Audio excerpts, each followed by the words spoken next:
I first went to South Australia in mid-June, at which point, the bloom was in full swing. A large number of fish and marine life have been washing up dead along the shore, including 2 penguins in the past week. It's been 1 year since dead fish began washing up on South Australian beaches, as the largest algal bloom in Australia's history spread along the coast. Marine ecologist Dr Scott Bennett was part of the team that first surveyed the bloom. Nobody was looking under the water. Nobody had seen impacts on the reef. And in discussion with colleagues in South Australia, they had really limited capacity to get out there and have a look. 7am spoke with Dr Bennett in August 2025, after he had just come face to face with the devastating impact of the largest algal bloom Australia has ever seen. 12 months on, the bloom is still there. The damage has spread, and many of the warnings scientists made in those early days have proved well-founded, especially the damage to marine life. I'm Daniel James, and you're listening to 7am. Today, we're bringing you an episode from August 2025, where host Ruby Jones speaks to marine ecologist Dr Scott Bennett about what caused the bloom, what we saw beneath the surface, and what it means for the fate of the ocean.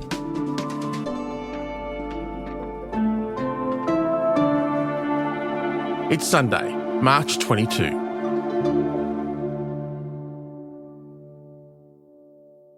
Calls are growing for the Commonwealth to declare an enormous algal bloom off the coast of South Australia a natural disaster. It's been described as an underwater bushfire because of the devastating effect on marine life. Scott, you've conducted the only underwater survey of the impacts of the algal bloom in South Australia. So can you tell me about what you saw? It was one of the most devastating dive trips I've ever been on, to be honest. So, we do these trips around the country monitoring biodiversity of our reefs. And when we do them, they're typically really enjoyable trips. Obviously, we have just these amazing kelp forest ecosystems throughout southern Australia. Visibility is often really nice. You can see a lot of life and diversity on these dives. So they're really exciting trips to go on. This trip, the whole spectre of it was, unlike anything we normally do. Beachgoers first sounded the alarm about the microalgal bloom back in March after dead marine life washed up along the Fleurieu Peninsula and surfers reported feeling unwell. On the first dive, to be honest, kind of fulfilled our expectations. We actually couldn't see anything. It was just so turbid and stirred up. But we continued on, and conditions over the day and that week got better. But the realisation of the impacts on the marine life were really reinforced. The algal bloom has spread into the Gulf of St Vincent, with smaller mini blooms likely present in the Spencer Gulf too. I've never seen so many dead animals on the bottom of the ocean. Normally if things die, they get, consumed or washed away or taken away pretty quickly. This wasn't the case right now. There's a lot of dead, particularly invertebrate animals, so things like sea stars, crabs, dead and lying around on the bottom.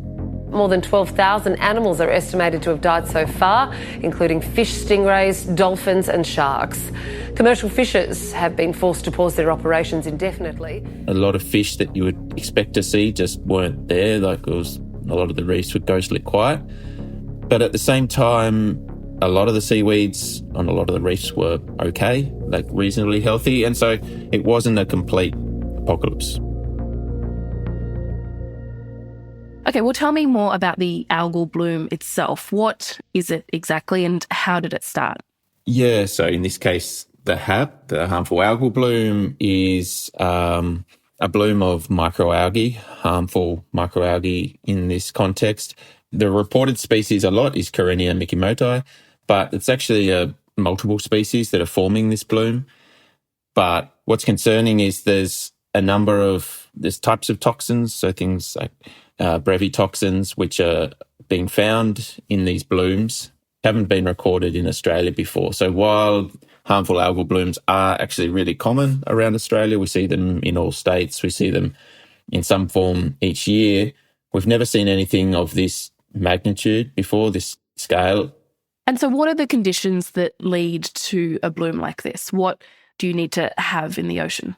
So typically we need warm temperatures, long days, plenty of light. and nutrients. And for this bloom, what we saw was we had a really intense marine heat wave. It's one of the most intense marine heat waves we've recorded in South Australia, which seems to have been a real trigger.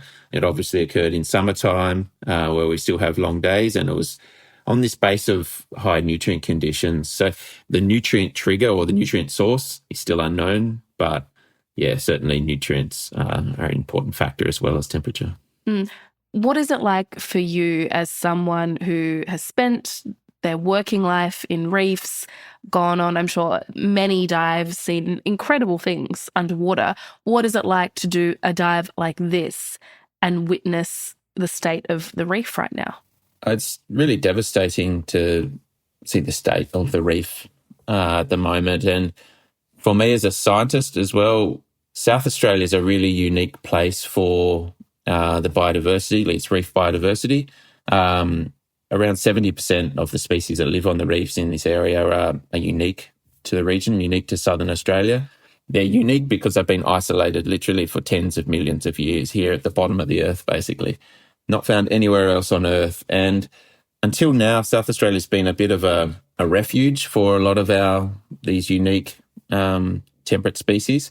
We've had huge impacts on our east and west coast of the country due to marine heat waves and the like. And for whatever reason, South Australia hadn't suffered those heat waves and those impacts until now. And so the population levels of some of our most rare and bizarre organisms were stable or high in South Australia, where they'd collapsed everywhere else. And now that refuge is under attack. Can you tell me more about those species? What sorts of creatures are we talking about? I mean, there's a whole host of really weird and wonderful things. I think some of the most iconic species are like our leafy sea dragons, particularly around the Adelaide coastline and the Fleurieu Peninsula, places like Rapid Bay and Victor Harbour. These are real tourist attractions to come and see these leafy sea dragons, which you only find in South Australia and in parts of southwestern Australia, across to Bremer Bay. But in the early days of the bloom, people were finding dozens of these washed up, and they're not huge populations, so they're obviously a massive concern. Another massive concern, which is a really live issue at the moment, are the giant cuttlefish. And each year there's this remarkable event where just thousands upon thousands of cuttlefish come and aggregate in this small area to mate and lay eggs. At the moment, the bloom is tracking up the Spencer Gulf towards these aggregations. Currently, the adults have laid their eggs and they're now going through their natural senescence phase, but there's a lot of concern for what will become of this new cohort that's about to hatch. And if the bloom continues to move up, it could reach there in the next weeks if nothing changes. Coming up, what will happen if the cuttlefish and the bloom collide?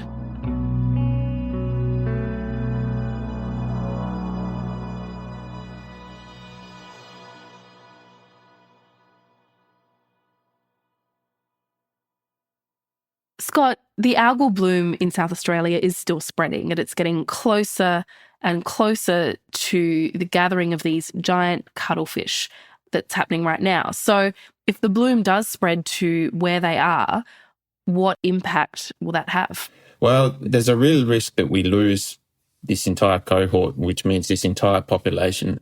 It is under genuine and serious threat from the HAB.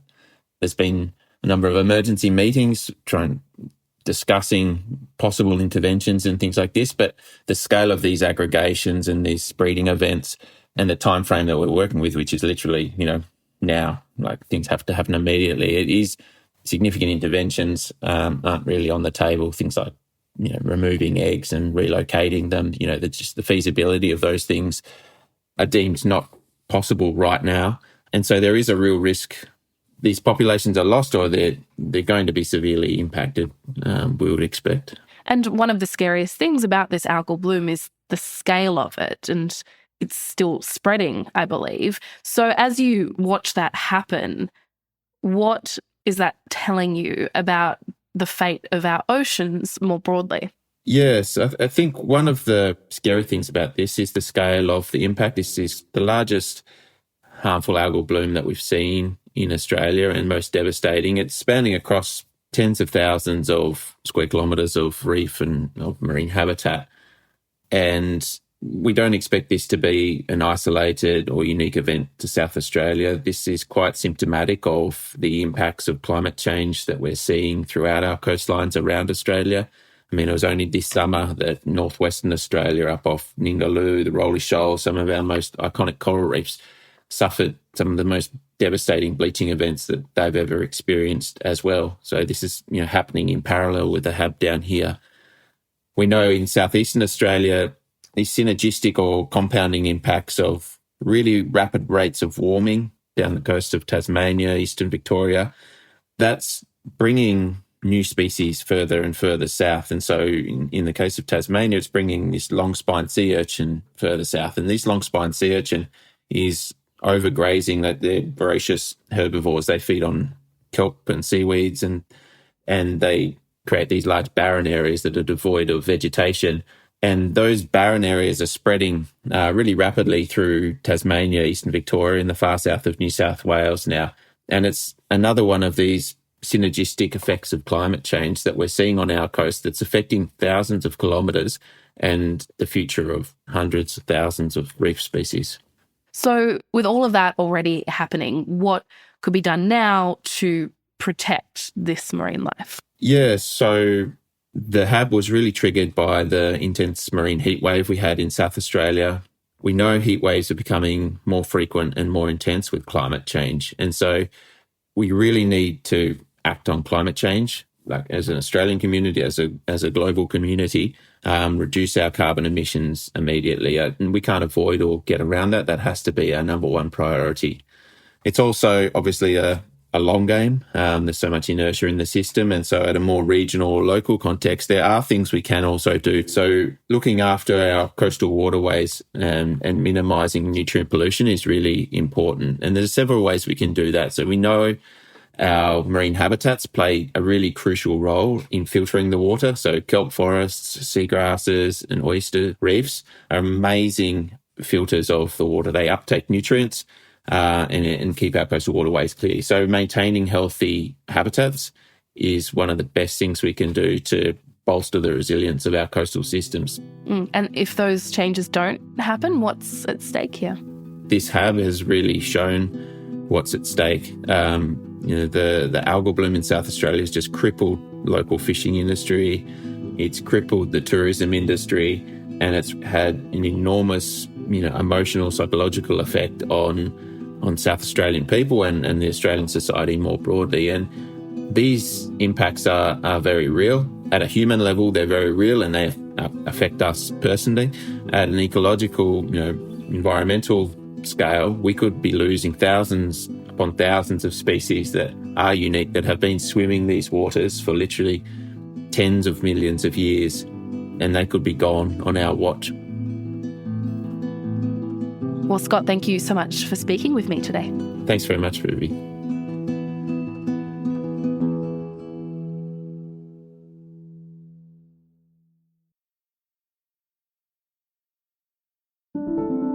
Tomorrow, we're bringing you an episode with journalist Hamish McDonald on where to draw the line between fact and fiction in a world where deep fakes and disinformation are increasingly weaponised online. What happens to democratic society? What happens to community? What happens to our ability to solve problems if we can't agree on a set of facts to begin with? And I actually think it is a really profound challenge for us. I'm Daniel James. This is 7am. Thanks for listening.